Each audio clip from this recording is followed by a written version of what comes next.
Bonjour famille et amis de l'église Tychos en France. C'est le pasteur Charles qui vient vers vous ici à Strasbourg.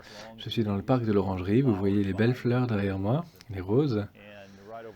Et au-dessus de mon épaule, là, vous voyez le bâtiment que Napoléon a construit pour Joséphine. Je l'ai déjà mentionné dans une autre vidéo auparavant.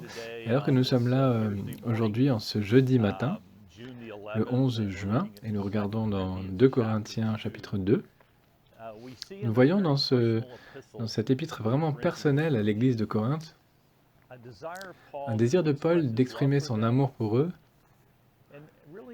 et vraiment ce thème de l'amour et de la grâce coule à travers ce chapitre.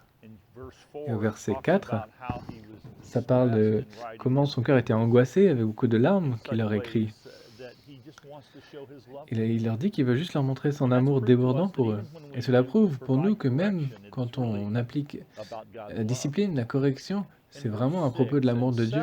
Au verset 6 et 7, on trouve que Paul parle de l'amour pour celui qui leur a fait du tort. Ils l'ont discipliné, ils l'ont réprimandé, et voilà ce qui a été dit. Le blâme qui lui a été infligé par la majorité d'entre vous est suffisant pour cet homme. Maintenant, au contraire, vous devez plutôt lui pardonner et l'encourager, de peur qu'il ne soit accablé par une tristesse excessive. Je vous engage donc à faire preuve d'amour envers lui. Et l'idée, c'est que le but de la discipline, c'est de restaurer la personne, à la communion fraternelle, et de le ramener parmi eux.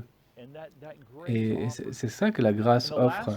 Et dans les derniers versets, au verset 14 par exemple, ça parle de que Dieu soit remercié, lui qui nous fait toujours triompher.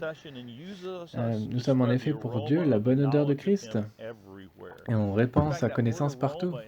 Et en fait, ça parle d'arôme, et c'est répété encore et encore dans ces versets-là.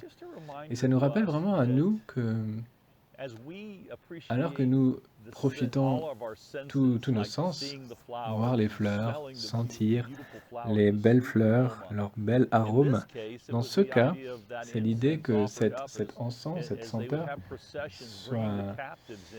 soit senti autour pour que les gens soient attirés. Paul dit qu'il est un captif de Jésus-Christ parce qu'il a gagné son cœur, il a racheté sa vie. Et donc je veux faire ressentir cet arôme, cette odeur, la connaissance de Jésus-Christ, comme c'est dit au verset 15, et l'odeur de Christ lui-même, dans la manière dont nous gérons nos relations les uns les autres, la manière dont nous aimons, la manière dont nous agissons, la manière dont nous pardonnons, la manière dont nous gérons nos problèmes et nos frustrations. La manière dont ça sort, c'est l'arôme de Christ. C'est ça la priorité de lui dans nos vies, au-dessus de toute autre chose.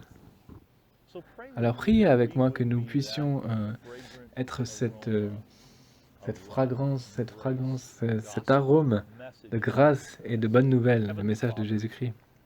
Père Céleste, montre-nous les portes ouvertes pour être cette bonne odeur qui rappelle et qui attire les autres qui sont ouverts à ta bonne nouvelle, de venir à toi. Et Seigneur, qu'il en ait de plus en plus, qu'ils puissent voir notre amour, notre grâce, notre unité, notre bonté, notre pardon, notre miséricorde, notre confiance, le fait qu'on se tient sur la vérité et l'amour de Christ. Que cet amour de Christ soit quelque chose qui attire les gens à Jésus, qu'ils puissent le voir dans ton nom précieux. Amen. Alors les amis, rappelez-vous que ce soir à 19h, c'est notre réunion de prière sur Zoom.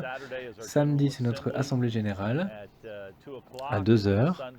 Et dimanche à 10h, c'est notre culte en ligne, qui est le culte standard. Et rejoignez-nous pour ces moments. Que Dieu vous bénisse.